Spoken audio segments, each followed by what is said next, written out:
Warriors Orochi is a spin-off series of games that combines Dynasty Warriors and Samurai Warriors. What was originally a send-off to the PlayStation 2 and the classic era was quickly turned from a one-time special game into a series of 4 titles. Obviously the best one is Warriors Orochi 3 Ultimate Definitive Edition, but that'll be for another day.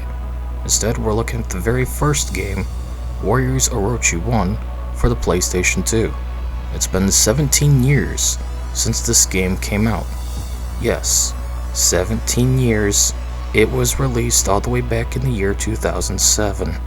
A simpler time of Ridge Racer memes and thinking a black Ronald Reagan was going to bring change to America in the 2008 election. Oh boy, were we wrong. Well, the older generations were. I knew better, even though I was just a kid. But anyways, besides being based, Warriors Orochi is 17 years old. How well does it hold up after all this time? We'll begin with the concept. The two very different worlds and time periods of ancient China and Sengoku, Japan are mashed together by a demon lord named Orochi, who seeks to see the strongest for him to fight, his lust for power and conquest to destroy everything and everyone for his own gains. Little by little, many of the famous officers are slain by him personally or his army of demons. So basically, Demon Lu Bu with a scythe, an early 2000s edgelord design that says, "I watched Dragon Ball Z after school in my parents' basement while tending to my Tamagotchi."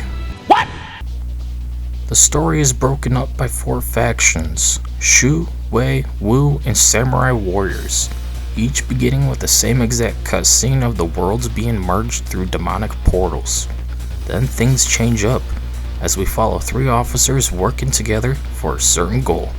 For Shu, as Zhao Yun being a prisoner of Orochi, being set free thanks to Shinkai, Yoshiro Shimazu, and Shuosi. Zhao Yun feared Liu Bei was killed, and most of Shu gave up hope. After learning he supposedly lives, it's up to the 3, Kai, Shimazu, and Yun, to fight their way out of prison and reunite Shu forces one battle at a time against Orochi forces and find their former benevolent lord. Wu's story follows Sun-se, Ieyasu Tokugawa, and Hanzo serving Orochi to spare their friends and family from certain death. Over the course of this story, you encounter the other sides and question just how far one would go to protect their loved ones, and if one could truly trust a demon lord in the first place, saving various Wu warriors along the way to unlock and play as. Wei's story follows Tao Pi, Shang Liao, and Shu Han serving under the command of Lord Orochi. Over the course of the story, they must locate Tao Tao and try to rebuild Wei forces and betray Orochi by leading a rebellion and capturing his loyal demoness Daji. Samurai Warriors follows Nobunaga Oda, Mitsuhide Akechi, and Hideyoshi Toyotomi, and their goal to end the Demon King that is Orochi, for only Nobunaga can be the true Demon King. Along the way, you'll find various Samurai Warriors 1 and 2 characters to fight alongside, save, and become playable over time.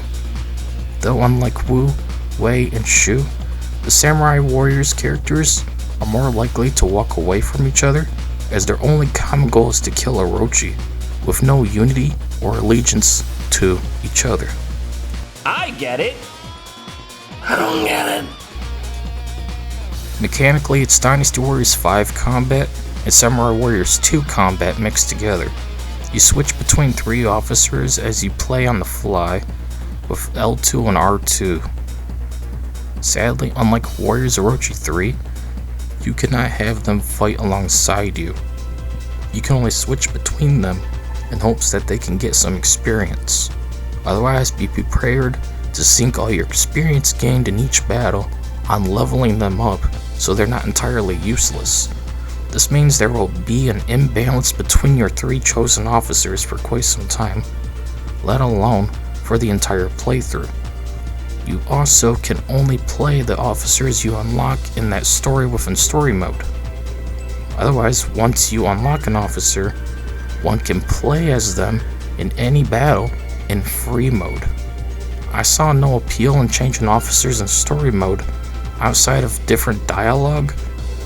I just stuck with the 3 predetermined characters, especially because they already gained several levels. Why would I want to start at level 1 on a higher difficulty battle? It makes no sense. I don't know how long I can bear this disgrace for, though. You have the main battles, then the side battles, which seem to just be an extra experience point optional battle, and maybe a chance to unlock another character, but that's about it. Each of the 4 stories offers 8 main battles and 8 side battles. As you complete battles, one can unlock new weapons, but only a few can be kept at a time, so decide which one to replace and which one to keep, whether it's the new or the old. But it's better to just fuse the weapons together to increase the ability slots, abilities, and overall attack power. This makes a slight yet not so major difference in battles, as even though I got Nobunaga to level 38, he still took forever to slay even the most common soldiers, let alone officers. Speaking of Oda, all Samurai Warriors characters, once again, are useless with their Musou attack.